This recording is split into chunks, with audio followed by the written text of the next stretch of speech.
TD ఇంటి ముందు నిరసనకు దిగింది వరలక్ష్మి అనే మహిళ. 3 ఏళ్లుగా ప్రేమించుకుంటున్నారు సురేష్ వరలక్ష్మి.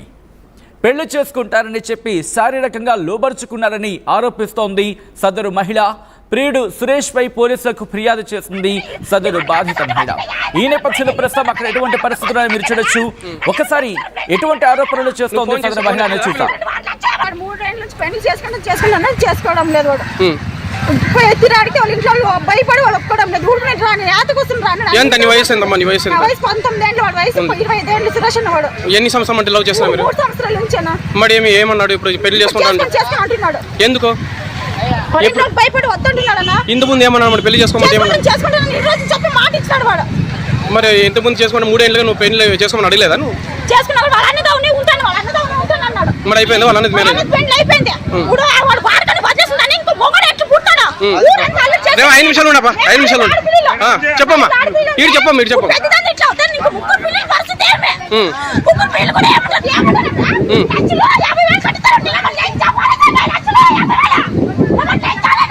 ఇక్కడ చూడమ్మా అరిస్తే సమస్య రాదు. ఏం చెప్పు సమస్య ఇప్పుడు ఏమి మా పిల్లలు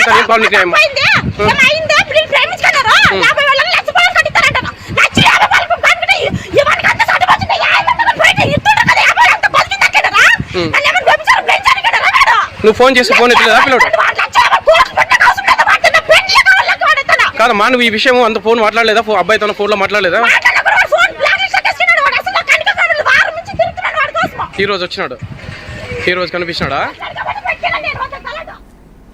రైట్, అది ఆ బాధిత మహిళ మరి ముఖ్యంగా ఆరోపిస్తోంది. ప్రియుడి ఇంటి ముందు ప్రియురాలు ధర్నాకు దిగింది. ఈ ఘటన అనంతపురం జిల్లా గుమ్మగట్ట మండలం పూలకుంటలో చోటు చేసుకుంది. ప్రియుడి ఇంటి ముందు నిరసనకు దిగింది వరలక్ష్మి. 3 ఏళ్లుగా ప్రేమించుకున్నారు సురేష్ వరలక్ష్మి. పెళ్లి చేసుకుంటానని చెప్పి శారీరకంగా లోబర్చుకున్నారని సదరు వరలక్ష్మి ఆరోపిస్తోంది. ప్రియుడు సురేష్ పై పోలీసులకు ఫిర్యాదు చేసింది వరలక్ష్మి. ఇదే అంశానికి సంబంధించి రియాక్షన్స్ వస్తున్నాయి. రియాక్షన్స్ చూద్దాం.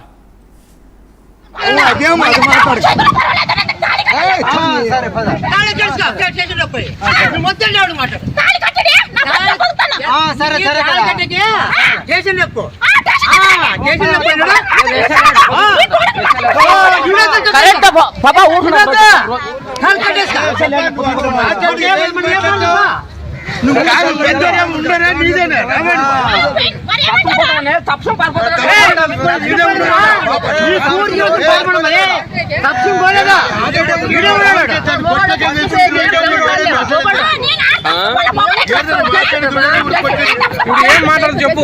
బాగా చెప్తున్నాడు మనం ఏం మాట్లాడదు సరే. ఫస్ట్ ఇవాళ ఏమనేది ఆర్పాపాల ఇది కాదేమో చెప్తా ఉన్నది. వినాలి మనము ఇన్ని దినాలు వారం లోపల ఉన్నది ఈ సమస్య. మరి ఎవరు పడుచుకోలేదు. రోడ్డుకు వచ్చాక తెలిసైతే వచ్చింది కదా పాప. మరి మన ఎట్లా నాయకులు చూడు తెలుస్తుంది చూడు ఏమనేది. మరి తెలియదు పెళ్ళి చేసుకున్నా చెప్తున్నాడు ఈ పాప కూడా.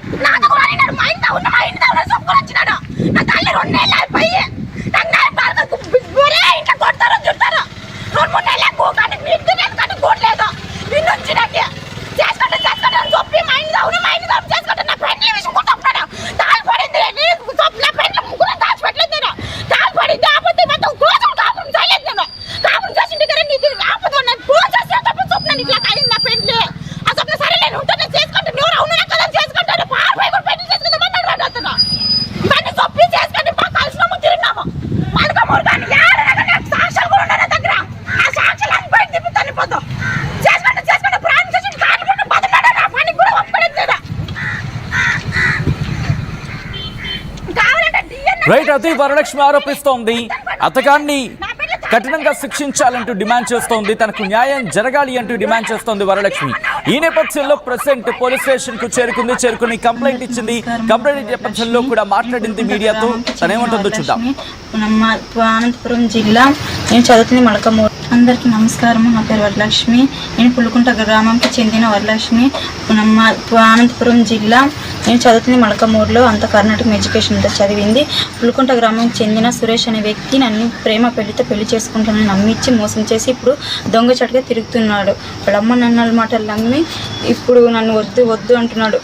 డబ్బులు పరిస్తాము అని పంచాయతీ చేసి నా జీవితాన్ని నాశనం చేయాలనుకుంటున్నారు. ఇప్పుడు వాడు ఇక్కడ కూడా లేడు. నాకు న్యాయం కావాలి, న్యాయం జరిగే తీరాలి. నా చెల్లెండ్లు ఇంకా 3 ఉన్నారు. 3 చెల్లెండ్లు ఉన్నారు. నేనే పెద్దదాన్ని. ఇలా చేస్తే ఇంకా 3 పిల్లల పరిస్థితి ఏమి? మా అమ్మ నాన్నలు కూడా అందరికీ నమస్కారం అండి. నా పేరు వరలక్ష్మి. నేను పులుకుంట గ్రామానికి చెందిన వడ్డే వరలక్ష్మి.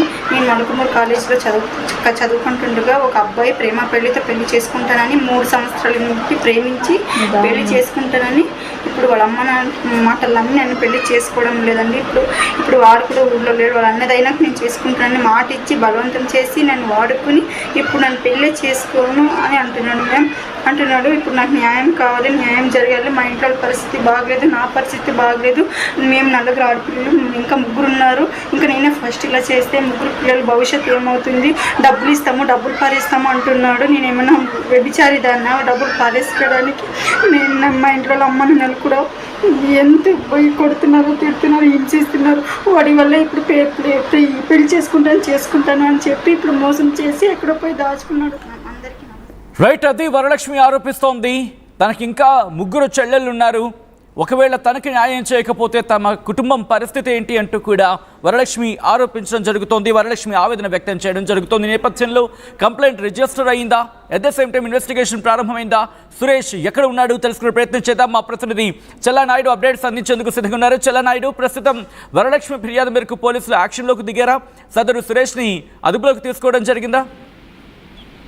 సచిన్ ఏదైతే ఉందో 3 సంవత్సరాలుగా ప్రేమ వ్యవహారం నడుస్తున్నటువంటి నేపథ్యంలో ఈరోజు ఏకంగా అబ్బాయి తిరుగుతున్నటువంటి నేపథ్యంలో ఈరోజు వరలక్ష్మి ఎవరైతే ఉందో వడ్డే వరలక్ష్మి ఈరోజు సురేష్ ఎవరైతేనో తన ప్రేమించినటువంటి సురేష్ ఇంటి వద్దకు వచ్చి గొడవ చేసినటువంటి నేపథ్యం. ఇటువంటి పరిస్థితుల్లోనే నాకు న్యాయం చేయాలి, ముఖ్యంగా ఏదైతే ఉందో అతను నన్ను ప్రేమించి పెళ్లి చేసుకుంటానని చెప్పి నన్ను మోసం చేశాడు, ఇటువంటి పరిస్థితుల్లోనే నాకు న్యాయం చేయాలని తన ఏదైతే ఉందో సురేష్ ఇంటి వద్ద ధర్నాకు దిగినటువంటి నేపథ్యం. ఇటువంటి పరిస్థితుల్లోనే ఇక్కడ నుంచి పోలీస్ స్టేషన్ కి అక్కడ ఫిర్యాదు చేయడానికి కూడా అక్కడ వెళ్ళినటువంటి నేపథ్యం. ఇటువంటి పరిస్థితుల్లో పోలీసులు అయితే ఒకవైపు ఖచ్చితంగా ఎంక్వైరీ చేస్తాం, ఎంక్వైరీ చేసిన పూర్వపరాలు తెలుసుకున్న తర్వాత దీని మీద పెద్దవాళ్ళతో మాట్లాడి ఒక నిర్ణయం తీసుకుంటాం అన్నట్టుగా పోలీసులు చెప్తున్నటువంటి నేపథ్యంలో అయితే మొత్తం ఏదైతే 3 సంవత్సరాలుగా సాగుతున్నటువంటి ప్రేమ వ్యవహారం ఈ రోజు రోడ్డున పడిందని చాలా మంది అక్కడ ఉన్నటువంటి స్థానికులు చెప్తున్నటువంటి నేపథ్యం. ఇటువంటి పరిస్థితులు ఏదైతే ఉందో సురేష్ అనే వ్యక్తి నన్ను వాడుకుని వదిలేసినటువంటి నేపథ్యంలో ఇన్ని రోజులు నన్ను పెళ్లి చేసుకుంటానని చెప్పాడు.